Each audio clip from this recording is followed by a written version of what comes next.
زمین پر یہ آیا ہے جنت۔ صحابہ کرام رضوان اللہ علیہم اجمعین قرآن کے مثالی مسلمان ہیں۔ یہ صحابہ کرام کس مزاج کے لوگ تھے؟ ایک صحابی بارگاہ رسالت میں پہنچے تو ان کے پاس چادر تھی سرخ رنگ۔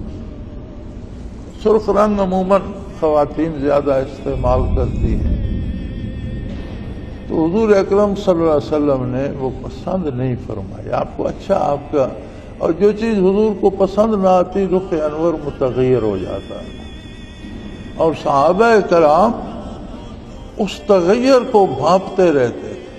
انہوں نے عرض کی یا رسول اللہ آپ نے میری کون سی بات پسند نہیں فرمایا؟ یہ سرخ چادر تمہیں اچھی نہیں لگ رہی۔ جائز ذرائع سے آئی تھی، حلال ذرائع سے آئی تھی، اس میں کوئی چوری چکاری کا مال نہیں تھا۔ حضور کو وہ رنگ مرد کے ساتھ پسند نہیں آیا۔ پھر حضور نے کئی دن دیکھا کہ ان کے پاس وہ چادر نہیں ہے، تو ایک دن خیال مبارک آ گیا، آپ نے فرمایا بھئی آپ نے وہ چادر کیا کیا اس کا؟ یا رسول اللہ میں جب یہاں سے واپس گیا تنور میں جھونک دی۔ آپ نے فرمایا وہ تو اچھا قیمتی کپڑا تھا، تم کسی گھر کی خاتون کو دے دیتے، مجھے تو یہ پسند نہیں آیا تھا کہ سرخ رنگ کا لباس یا چادر مرد پر کیوں ہو، تو آپ کسی خاتون کو دے دیں۔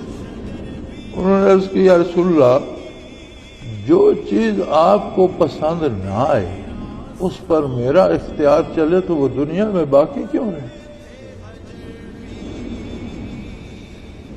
یہ قرآن کے گواہ ہیں، یہ اس طرح کے مثالی لوگ تھے، اتنا احساس ہوتا تھا انہیں اتباع نبوت کا، اور اتنا احساس ہوتا تھا دنیا میں کسی نے کسی سے محبت کی ہے تو وہ صحابہ محمد الرسول اللہ تھے، جنہوں نے اللہ کے رسول سے محبت کی۔